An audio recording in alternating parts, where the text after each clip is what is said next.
to fire that shot himself. It was done by someone else.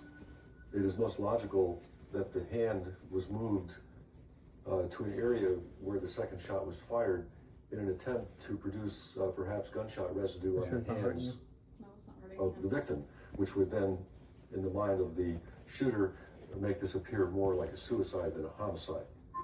Mrs. Sartorius was the only other person in the house when Darrell died. But what was her motive for murder? She had a $1 million motive. She wanted that money. He had a pension plan that she was entitled to as his wife. If Darrell had divorced her, Mrs. Sartorius would have only received an allowance of between $1,000 and $2,000 a month. $1 million is a powerful motive for murder. But perhaps the most damaging piece of information was what Della's mother told police.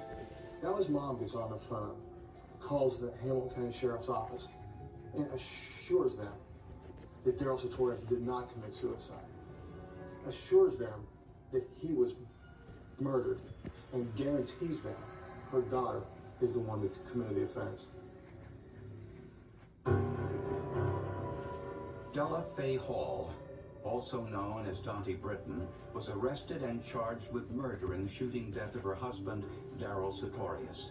Her defense suggested a killer was loose in the neighborhood, since a neighbor was brutally murdered a few blocks away 3 days after Sartorius' death.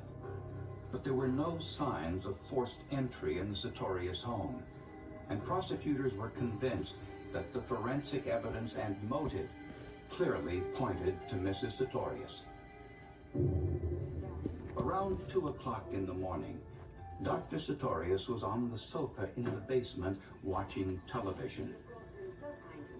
His wife approached from behind with her .38 caliber pistol. She fired a fatal shot.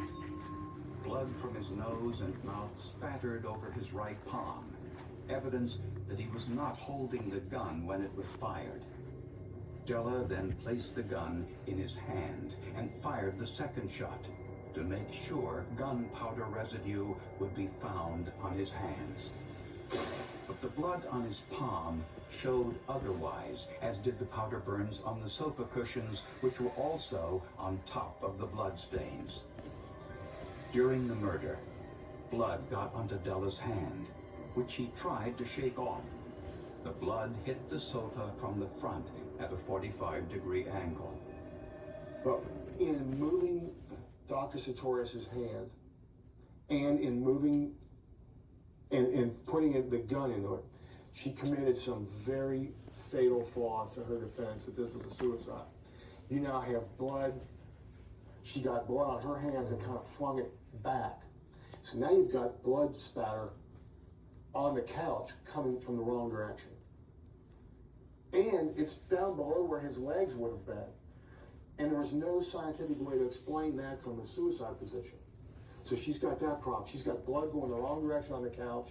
She's got an arm where it shouldn't be. She's got blood on both sides of his hands where it shouldn't be. And she's got smeared blood on a firearm where it shouldn't be. Although Dr. Sartorius' death may have appeared to be suicide, the forensic evidence clearly pointed to murder. During the trial, the voice of Dr. Sartorius himself was heard in the courtroom, a message to his daughter left on her answering machine.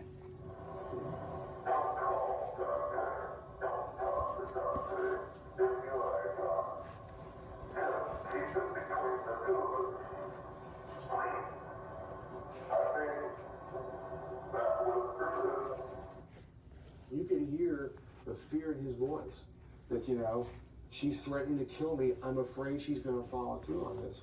I may not live through this. Please don't push this right now. A Cincinnati jury deliberated for just over 4 hours before delivering a verdict.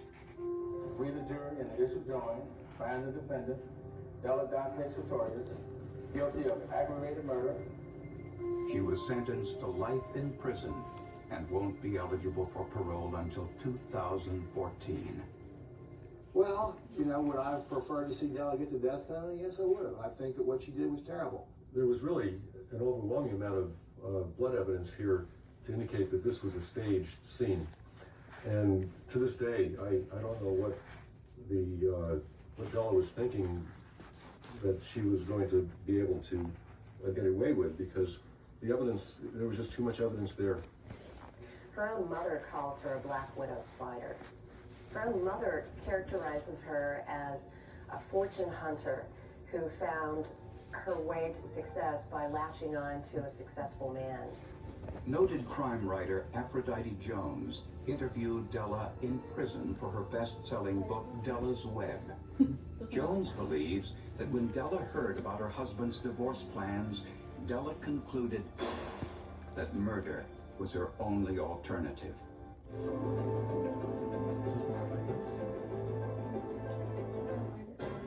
Aldi has low prices on beef all the time, but here, the sale could end at any minute.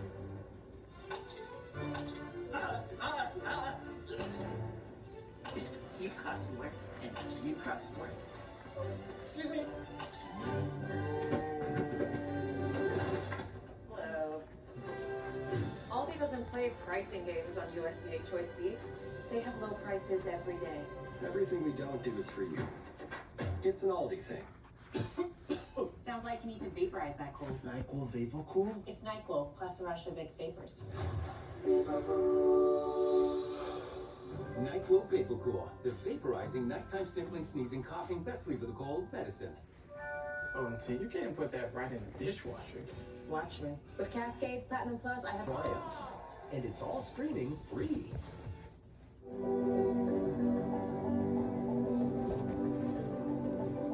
Absolutely, Della is a born killer. She is a born sociopath. She is somebody who views the world through her eyes only, which doesn't add up with the reality, the consensus of reality in the rest of the world. In her eyes, the world is her oyster for the taking. And if she can't take it, she'll find a way to take it. There is no earning anything. There is no justification for anything. It's just all about her. On her way to a boyfriend's house. But she was never seen or heard from again. Rose Larner's disappearance remained a mystery until a tiny clue found years later uncovered a tragic tale of drugs, romance, and revenge.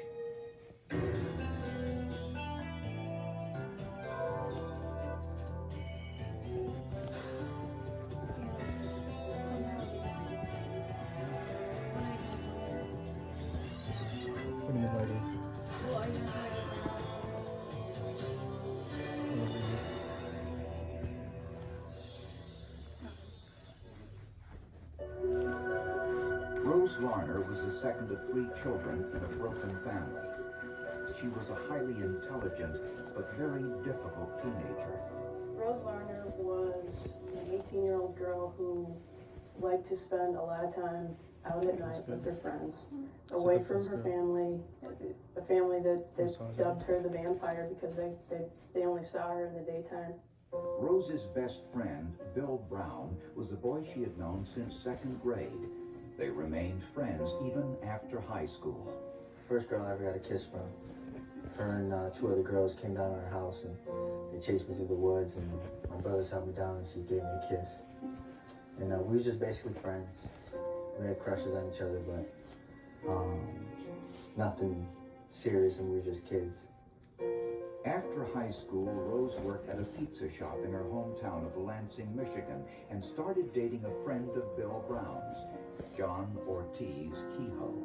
He came on quite polite. He was a local star, rap star. I mean, everyone thought he was just it, you know? This was John Kehoe. And when I first met him, I thought he was all right. Rose, John Kehoe, and Bill Brown were inseparable, spending their days and most of their nights together. For a time, Rose and John Kehoe lived together, but the relationship didn't last.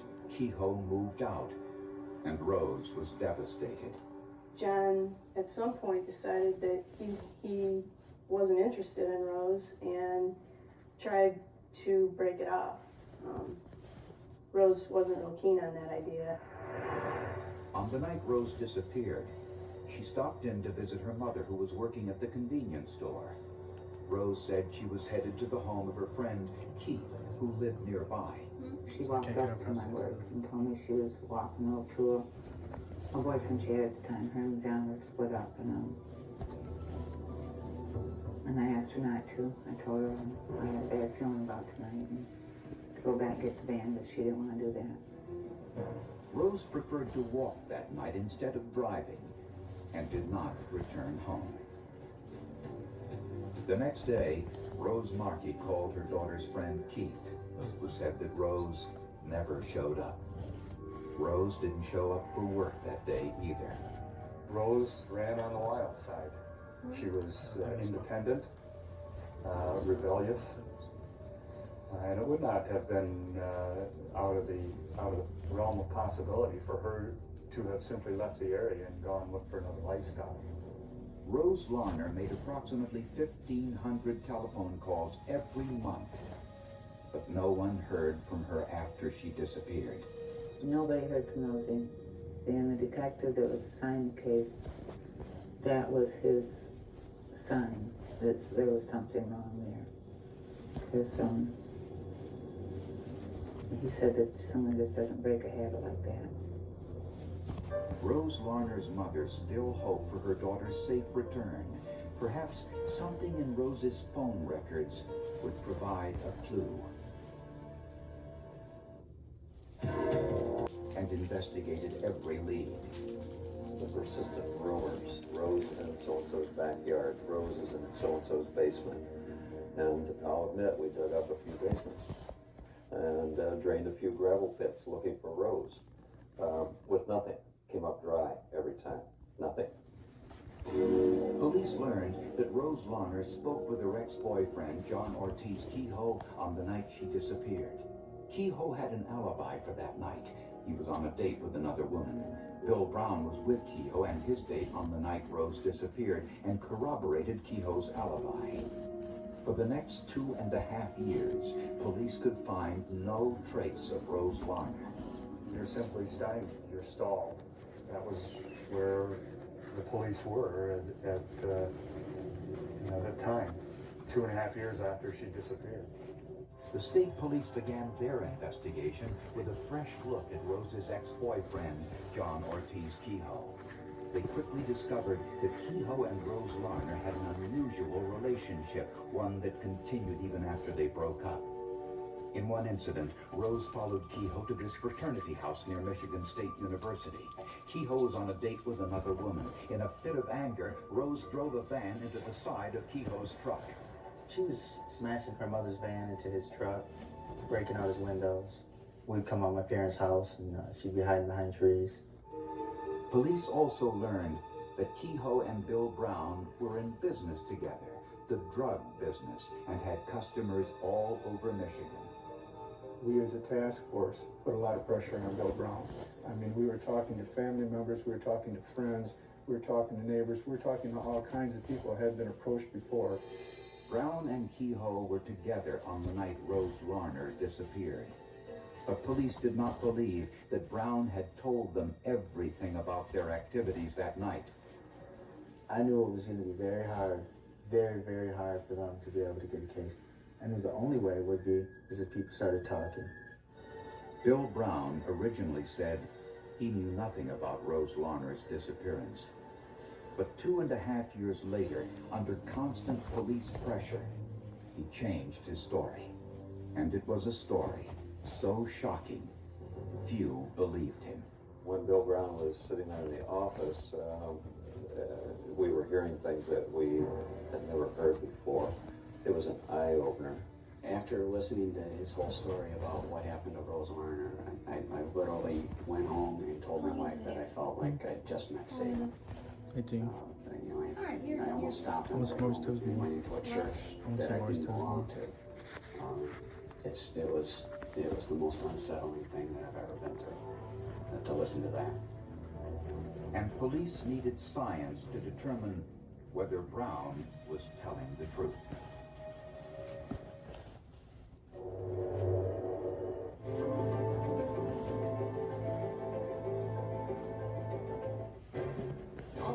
prices on beef all the time, but here, the sale could end at any minute.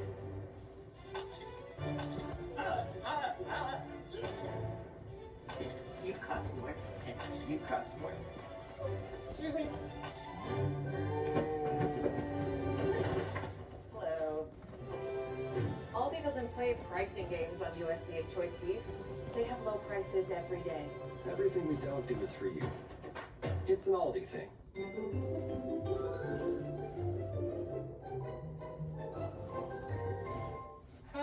Changing your baby is easy until it isn't.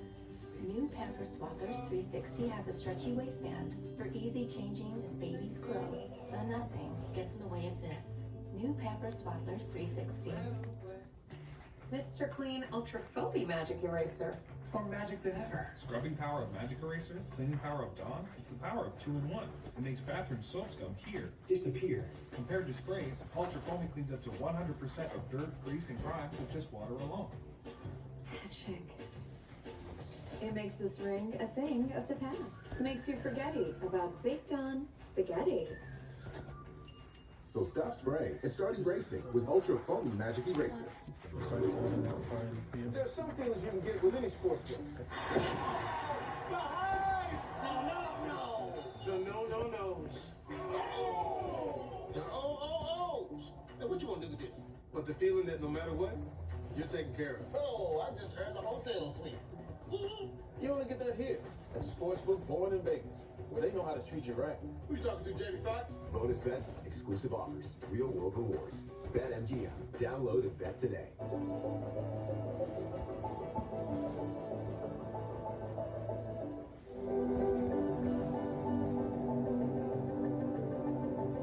The half years of searching for Rose Larner, Bill Brown finally revealed what happened on the night she disappeared.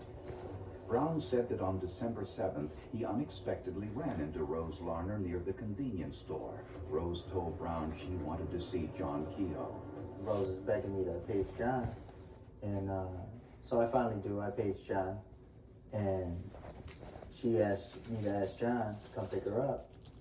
John says the only way he'll agree to that is if she agrees to have sex with both of us. Brown said Rose agreed. They drove to John Kehoe's grandparents' home because they were away on vacation. All of the blood, bone, and debris spread Rose's ashes along miles of highway throughout Michigan.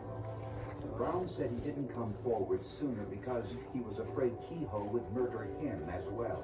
All I wanted to do was get away from him. I just wanted to get away from him. And after that, he basically kind of kept me hostage. I mean, he wouldn't let me out of his sight. After 2.5 years, police finally had the break they were hoping for, but they needed to know if